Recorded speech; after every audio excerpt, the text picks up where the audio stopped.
ಇದು ಕೆಲಸ ಮತ್ತು ಸಮಯ ಟಾಪಿಕ್ ಮೇಲೆ ಈ ಕ್ವಶನ್ ಕೇಳ್ತಾ ಇದ್ದಾರೆ. ಕ್ವಶನ್ ಹೇಳ್ತಾ ಇದ್ದಾರೆ ಅಂದರೆ 72 ಜನ ಬೈಂಡರ್ ಇದ್ದಾರೆ, ಅವರು 720 ಬುಕ್ನ 22 ದಿನದಲ್ಲಿ ಮಾಡಿ ಮುಗಿಸ್ತಾರೆ. ಹಾಗಾದರೆ ಎಷ್ಟು ಬೈಂಡರು 660 ಬುಕ್ನ 12 ದಿನದಲ್ಲಿ ಮಾಡಿ ಮುಗಿಸ್ತಾರೆ ಅಂತ ಈ ಕ್ವಶನಲ್ಲಿ ಕೇಳ್ತಾ ಇರೋದು. ಇದನ್ನು ಯಾವ ರೀತಿ ಸಾಲ್ವ್ ಮಾಡೋದು ನೋಡೋಣ ಬನ್ನಿ. Capacity is equal to work divide by time. C1 T1 W1 ಅಂತ ತಗೋತೀನಿ. ಅಲ್ಲಿಗೆ C1 ಇಂಟು T1 ಈ ಕಡೆ ಕಳಿಸಿದಾಗ ಇಂಟು ಆಗುತ್ತೆ, W1 ಈ ಕಡೆ ಕಳಿಸಿದಾಗ ಡಿವೈಡ್ ಆಗುತ್ತೆ, ಈಸ್ ಈಕ್ವಲ್ ಟು 1 ಆಗುತ್ತೆ.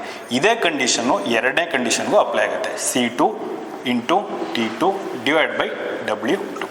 ಇಲ್ಲಿ ಕೆಪಾಸಿಟಿ 72 ಇದೆ, ಎಷ್ಟು ಟೈಮು 22, ಡಿವೈಡ್ ಬೈ ಎಷ್ಟು ಪೇಜ್ ಇದೆ 720, ಎಷ್ಟು ಬುಕ್ ಇದೆ 720 ಇದೆ.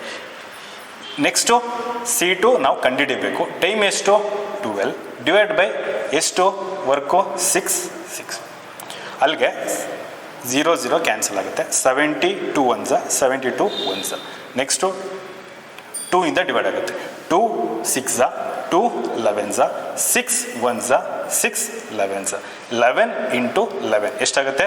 C2 is equal to 121. ಅಂದರೆ ಎಷ್ಟು ಕೆಪಾಸಿಟಿ ಬೇಕಾಗುತ್ತೆ, ಎಷ್ಟು ಜನ ಬೇಕಾಗ್ತಾರೆ? 121 ಜನ ಬೇಕಾಗ್ತಾರೆ.